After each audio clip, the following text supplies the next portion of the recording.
오랜만에 오셨죠? 네. 네, 우리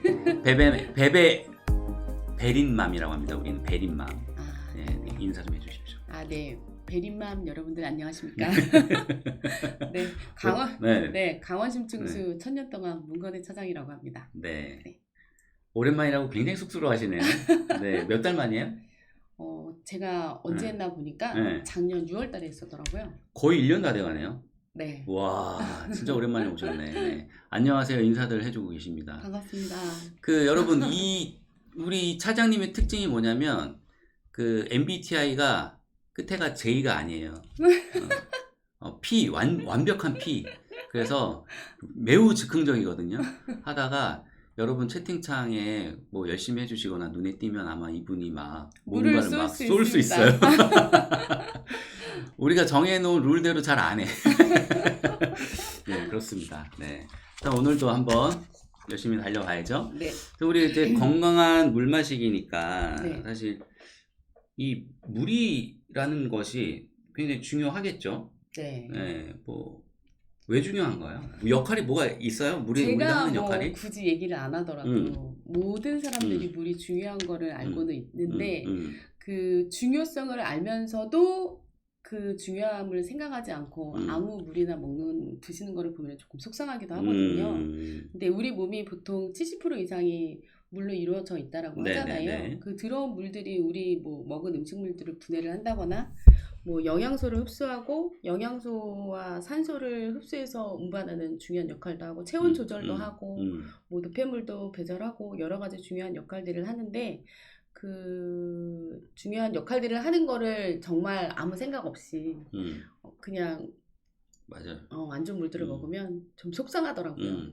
우리가 사실 학교 다닐 때도 많이 배웠던 얘기이긴 한데 너무 이제 흔하니까 중요하게 생각을 안 하는 것 같아요. 네. 이 방송을 또 듣고 나시면은 특히 우리 산모님들 같은 경우에 출산 전이신 분들도 네. 이 필요성에 대해서 굉장히 크게 느끼실 것 같거든요. 그렇죠. 어떤 우리 산모분들, 임산부분들께는 이 물이 어느 정도의 좀 중요도가 있을까요? 일반인 분들보다는 아무래도 산모분들이나 임신하신 분들이 더 중요하게 생각을 하셔야 되는데요. 지금 보니까 물을 다 안 드신다고 하시는데 지금 핸드폰을 드시고 물을 한번 지금이라도 물 한 모금씩 마시면서 맞아요. 방송 들으시면서 물 한 모금씩 드시면서 들으셨으면 좋겠습니다. 일단 보통 임신을 하고요 출산까지 저는 12kg가 쪘거든요. 근데 보통 일반적으로 12kg에서 14kg 정도가 찐다라고 해요. 그러면 그 12kg 안에 6kg가 양수의 무게거든요. 그러면은 양수가 증가하는 체중의 반 이상이 물로 이루어져 있다란 말이에요. 그래서 그 물들을 누가 먹어요? 우리 아기가 먹잖아요. 그렇죠. 엄마가 마시면 아기한테도 맞아요. 가는 거죠. 단순하게 아기한테 주는 것뿐만이 아니고 임산부들한테 나타나는 증상들이 있잖아요. 리님도 베이비워터 마시고 계시대요 지금. 감사합니다. 네. 중요할 수밖에 없네요. 네. 엄마들한테. 이따가 우리 실험도 할 건데 그때 보면 좀 이 물이 왜 중요한지를 또 알 수 있겠죠? 네. 그럼 우리가 한번 본격적으로 내용 한번 볼까요? 네. 화면 보시면서 물에 대한 중요성 먼저 한번 다시 한번 설명을 드리겠습니다. 네. 그럼 화면 한번 바꿔주실래요? 일단 인체 조직에 우리 몸에 갑자기 글이 막 빨리 올라가나요? 아니 뭐 신경 안 쓰셔도 돼요. 그래요? 네. 우리 몸의 60% 70% 이상이 저렇게 수분으로 이루어져 있는데 보면 왼쪽이 여자 몸이고 오른쪽이 남자 몸이잖아요. 여자분이 더 수분 구성비가 낮네요. 네, 보통은 일반적으로 여자가 더 높을 거라고 생각을 하시는데 그렇죠. 남자는 근육이 많아서 그럴 것 같은데 여자는 체지방이 많기 때문에 상대적으로 남자보다 수분 함유량이 좀 적어요. 그러니까 남자보다 물을 더 드셔야 많이 드셔줘야 돼요. 지금 화면이 작아서 잘 안 보일 수도 있겠지만 저기 95라고 써져 있는 부분이 눈의 수분 함량이 95%고 혈액이 94%거든요. 네. 그러면 물을 많이 섭취하지 않으시는 분들은 눈도 많이 건조해지실 거고 그러실 겁니다. 그래서 물은 최대한 좀 많이 드셔주시면 좋을 것 같고요. 이러한 물이 하는 역할은 보시면 아까도 말씀드렸다시피 영양소를 소화하고 흡수하는 역할도 하고 그리고 화장실을 잘 갈 수 있게끔 활발한 장 운동에도 도움을 주고 노폐물도 배출을 해주는데요. 김쿠님께서 네. 부종 심해서 물 많이 마셔야 돼요 하셨는데 맞는 얘기예요? 짠 하고 빨간색이 나오죠. 빨간색은 오. 맞습니다. 김쿠님 어떻게 하셨어? 빨간색은 우리 네. 베린맘들, 네. 우리 산모님들, 대단하시네. 임산분들이 네. 왜 드셔야 더 되는지를 일반인들이 다르게 체액도 증가하면서 네. 아까 양소도 증가한다 그랬잖아요. 태반을 건강하게 해주고요. 그리고 지금 말씀하신 것처럼 부종도 좀 완화시켜주고 소화하고 소화하고 변비 예방도 시켜주고 나중에 이제 출산하신 다음에는 모유 수유할 때도 물을 많이 드셔야 되는데 저는 솔직히 물을 좀 많이 안 먹는 편이었거든요. 얼마나 마셔야 되는데요 하루에? 하루에 보통 일반적으로 세계보건기구에 의하면 2리터라고는 하는데요. 2리터? 네. 근데 이제 쉽지 않지 2리터. 제가 양수가 부족해가지고요. 네. 양수가 부족해서 제가 임신했을 때 네. 양수가 부족해서 이제 의사 선생님이 위험하다고 해가지고 하루에 물을 2리터 이상을 먹으라고 하는 거예요. 부족하니까 더 드셔야 돼. 근데 저는 하루에 물을 이 정도밖에 안 먹던 사람이었거든요. 그래서 임신했을 때 저기 지금 빨간색으로 보이는 저런 부분들이 너무 힘들었어요. 발도 너무 많이 부었고 발 사이즈가 235인데 245까지 올라갈 정도로 엄청 많이 부었고요. 네. 그리고 화장실도 좀 많이 못 갔었어요. 그리고 아이를 낳은 다음에 수유할 때도 좀 모유량이 적어가지고 좀 힘들었었거든요.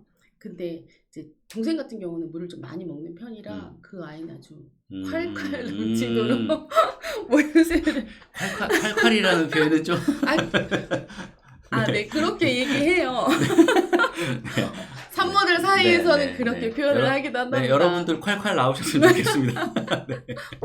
네. 근데 이제 보통 보면은 2리터를 정말로 일반인분들은 많이 못 드시거든요. 네. 하루에 물이 어느 정도 배출이 되냐면요.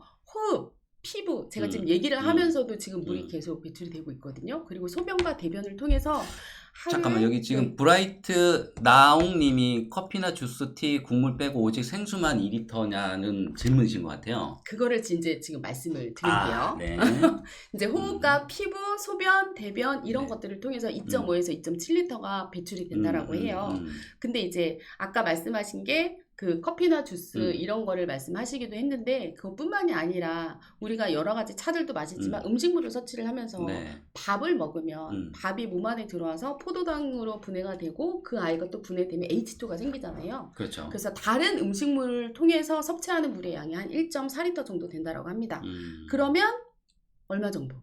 약 1리터 정도가 부족하죠. 그러니까 못해도 500ml 한 2개 정도는 무조건 드셔야 되는데 그러니까 식사를 제대로 한다라는 가정하에 물을 한 그렇죠. 1리터는 드셔야 된다. 네. 근데 이제 대표님은 1리터를 드셔도 되지만 우리 베린맘들은 임산부들이잖아요. 임산부들은 여기에서 500ml를 더 드셔서 한 요거 3개 정말로 그 의사 선생님이 말씀하신 것처럼 세계보건기구에 있는 것처럼 1.5에서 2리터 정도는 충분히 드셔야지 저의 건강과 산모님의 건강과 아이의 건강도 챙길 수 있을 것 같습니다. 여러분들 그렇게 드시고 계신가요 지금? 네.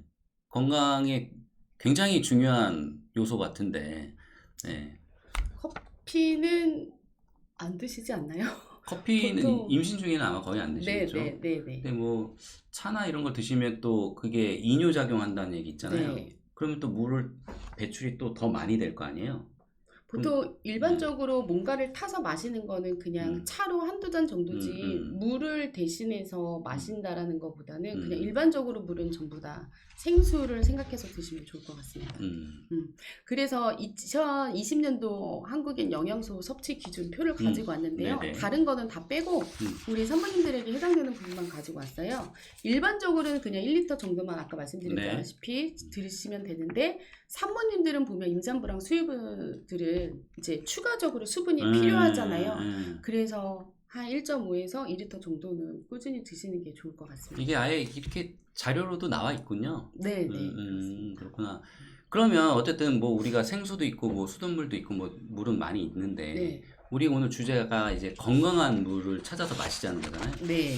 그럼 뭐 어떤 게 건강한 물이다라고 우리가 얘기할 수 있어요? 건강한 물이라 조건이 3가지가 있습니다. 3가지. 일단 어떤 물이어야 될까요? 맛있어야 되나? 맛있는 물? 일단 깨끗해야. 와이프님 우리 와이프님은 와이프님 네. 제가 지금 세 가지 조건을 얘기를 했잖아요. 네, 제가 네. 세 분을 지금 뽑을 거예요. 와이프님과 EJK님 깨끗함 아니다 여기다. 와이프님 미네랄 있는 물 그리고 영어 어떻게 읽죠? SOLAY 어디요? 솔라님. 깨끗한 네, 물. 네. 또 하나 있어요. 또 하나. 그분들 체크 좀 해주세요. 이건 어려울 것 같은데. 우리가 어떠한 환경을 가면 음. 되게 몸이 좋아지는 것 같고 건강해지는 느낌을 받을 때 보통 피톤치드. 네, 거기에 뭐가 네. 많을까요? 야 이거 좀 어려운데. 따뜻한 물 약수. 오! 캡틴 모찌님! 이걸 어떻게 알지? 용존 네. 산소량이 많은 물입니다. 그래서 네, 용존 건강한 산소량. 물은 제가 지금 호명하신 네, 아까 세 분이 분은 말씀을 좀 아까 누구였죠? 안 좀 써주셨나요? 전에 캡틴 모찌님하고 네. 와이프니님하고 네. 아까 솔라님. 솔라님. 그죠? 그 세 분들께는 베이비어터 한 팩씩을 보내드리겠습니다. 오, 대박. 네. 이렇게 즉흥적으로 네. 하라는 말씀이셨던 네. 거죠? 네, 네, 네. 네, 이런 네. 분이에요, 여러분. 네, 그렇군요. 그러면 지금 건강한 물의 조건이 깨끗한 물은 뭐 당연한 그리고 얘기고. 물 안에 용존 산소량이 많은 물, 산소가 많이 들어있는 물, 그리고 미네랄이 많은 물이라고 네. 하는데 보통 일반적으로 미네랄이 뭐예요? 라고 질문을 했을 때 미네랄이 무엇일까요? 라고 물어보면 이렇게 바로 그렇지, 대답들이 어렵지. 네, 왜냐면 탄단지는 아니니까. 맞아요. 네. 잘 모르시더라고요. 그래서 계속 이어서 설명을 네. 한번 드려볼게요.